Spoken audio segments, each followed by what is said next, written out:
الكريم أما بعد أعوذ بالله من الشيطان الرجيم بسم الله الرحمن الرحيم واعتصموا بحبل الله جميعا ولا تفرقوا وقال الله تبارك وتعالى ولا تهنوا ولا تحزنوا وأنتم الأعلون إن كنتم مؤمنين وقال الرسول صلى الله عليه وسلم إن الله يحب الذين معالي الهمم صدق الله العلي العظيم. تر هر څه مخکې د سید جمال الدین افغان د ټاټوبي غیرتمن همتناک ولسته السلام علیکم ورحمت الله وبرکاته. ویشلیو ته ازبک یې او ته تاجک یې او ته پښتون یې ته پشهی یې ته دا یې ته دا یې ته هزاره یې ته سني یې ته اهل سنت یې او ته حنفي یې او ته شافعي یې په دغو ویشلیو نن الحمدلله ټول ملت په یو غږ په یو موټه باندې ټولې دنیا ته اعلان کړي چې موږ دغه واحد ملت ته او د دغه آیات مصداق همدغه د افغانستان ولس ته دغه ټول کفر او زموږ ټول د وطن دښمنان زما د شتمنۍ دښمنان هغه ټول په خپل کور کې په وامو په لړزا کړي دي. زموږ وحدت هم د دوی ماته ده. نو موږ دلته داسې یو پل موږ تاسو ته جوړ کړو دا د تاسو په موږ باندې حق وو که څه تاخیر کې راغلی وي د هغه په وجه باندې موږ د ټول وزارت په سطح باندې له ټولو نافو غواړو باید ډېر وختي مو دا کار کړی وای خو په ډېرو کمو امکاناتو په ډېرو نه وسایلو په ډېرو ضیقو شرایطو کې زموږ کاري ډلې دلته په ډېر کم وخت کې دغه پل تاسې ته راوړ او په ډېر کم وخت کې درته نصب کړو. قاري صاحب معاذ زموږ د ټولګټو ریاست او ورسره دوه انجینران انجینر صاحب شیر حسن خوشیوال او انجینر امین صاحب د وزارت په نمایندګي په ډېر کم وخت کې دا پل تاسو ته جوړ کړو.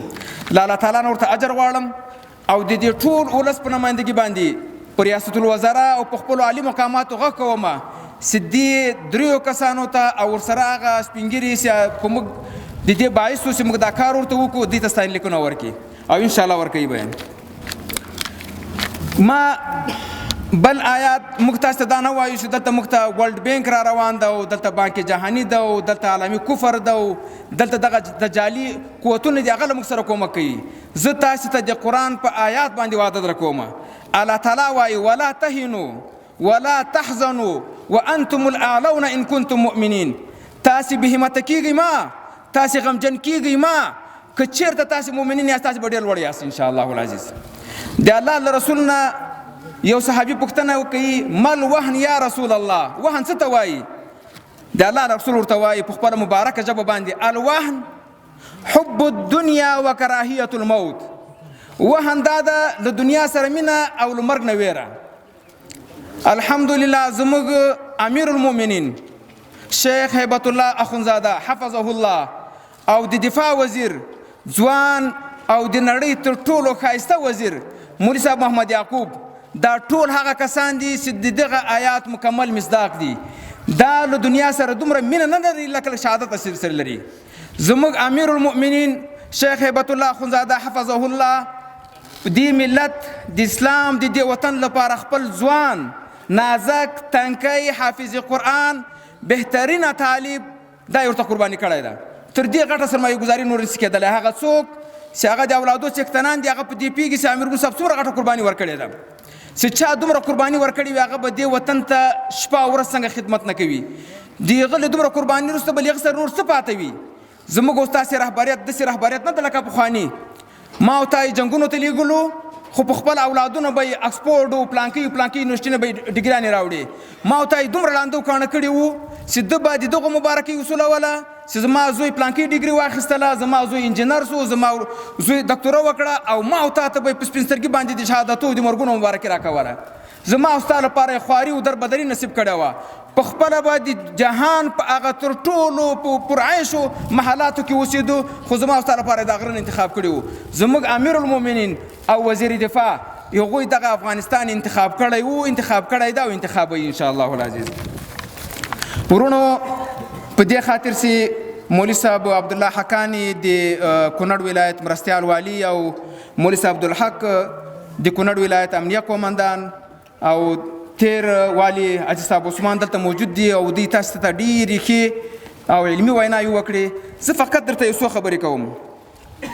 یو خو موږ د امارت اسلامي افغانستان عمومي پالیسي دا ده چې موږ د چا په کورنیو چارو کې هیڅ نوع مداخله نه کوو. زموږ خاوره د ټولو همجوارو او زموږ نږدې چې څومره هیوادونه دي د هغو په خلاف په هیڅ رقم نه استعمالیږي. خو افغانان یو مزاج لري. زه اوږد تقریر نه کوم او دا مزاج د یو بنوڅي شاعر په دوه ټکو کې درته راخلم. وایي زه د تیلي غوندې عادت لرم. زه د تیلي غوندې عادت لرم چې سر مې وموښي نو اور واخلم. که څوک موږ په دې خپل وطن کې په قراره نه پرېږدي بیا د افغانانو له دې عادت نه باخبره واوسېږي. او دنیاوالو دلته چې له دوی سره څومره کفري حربې هغه یې ټولې استعمال کړې. په کوم وخت کې چې د ټول کفر او هغه ضعیفو نامنهاده مسلمانانو په ګډه باندې په موږ باندې اشر وکړو نو امیر المؤمنین ملا محمد عمر مجاهد نور الله مرقده ته چې دا خلک راله چې دا ټول را روان دي او داسې خطرناک ده او دا وطن به داسې سي او ته به داسې سي او طالبان به داسې سي حکومت به داسې. نو امیر المؤمنین رحمه الله ورته یوه خبره وکړه او د قرآن دا آیات ورته وویلې ان الناس قد جمعوا لکم فاخشوهم فزادهم ایمانا. کله چې د خلکو امیر المؤمنین ته وویل چې دا دنیا را روانه ده او دا وطن به درته په بله کې او بې باونده او سټینګر ده او کروز ده او دا دي او دا دي الله تعالی د امیر المؤمنین ایمان نورو ته قوي کو. انس حقانی چې یو ژورنالیست پوښتنه وکړه وایي داسې ته نن په کابل کې ګرځي دا تا څومره وخت پرس کړی وه. انس حقانی د فدایانو ورور ده. انس حقانی د امام شامل ثانی مولانا جلال الدین حقانی رحمه الله زوی ده. هغه ورته وایي په کوم وخت چې کفر دلته یرغل وکړو همهغه ورځ ما دغه ورځ لیدلی چې موږ به دلته فتح مومو انشاءالله العزیز. او دغه د وام او د زندان او د زولنو خبرې د څوک موږ ته نه کوي. ملا فاضل اخون زموږ د امارت زمری و په کلونو د خلکو د ګوانتانامو په بندیخانو کې وساته همهغه زمری ده. که مو 10 کاله وکړی وي که هر څه راسره وکړي د افغانستان خلک زمري دي زمري به وي انشاءالله العزیز. هغه وایي یو شاعر وایي ما ته د زندان او زولنو خبرې مه کوه. ما ته د زندان او زولنو خبرې مه کوه. زه د انقلاب په ترپ او خرپ کې رالوی شوی یم. محترمو زه دا خپل ټول تقریر را خلاص کوم په یو شعر کې. وایي زه خاطر د نور خاطر کولی نشم.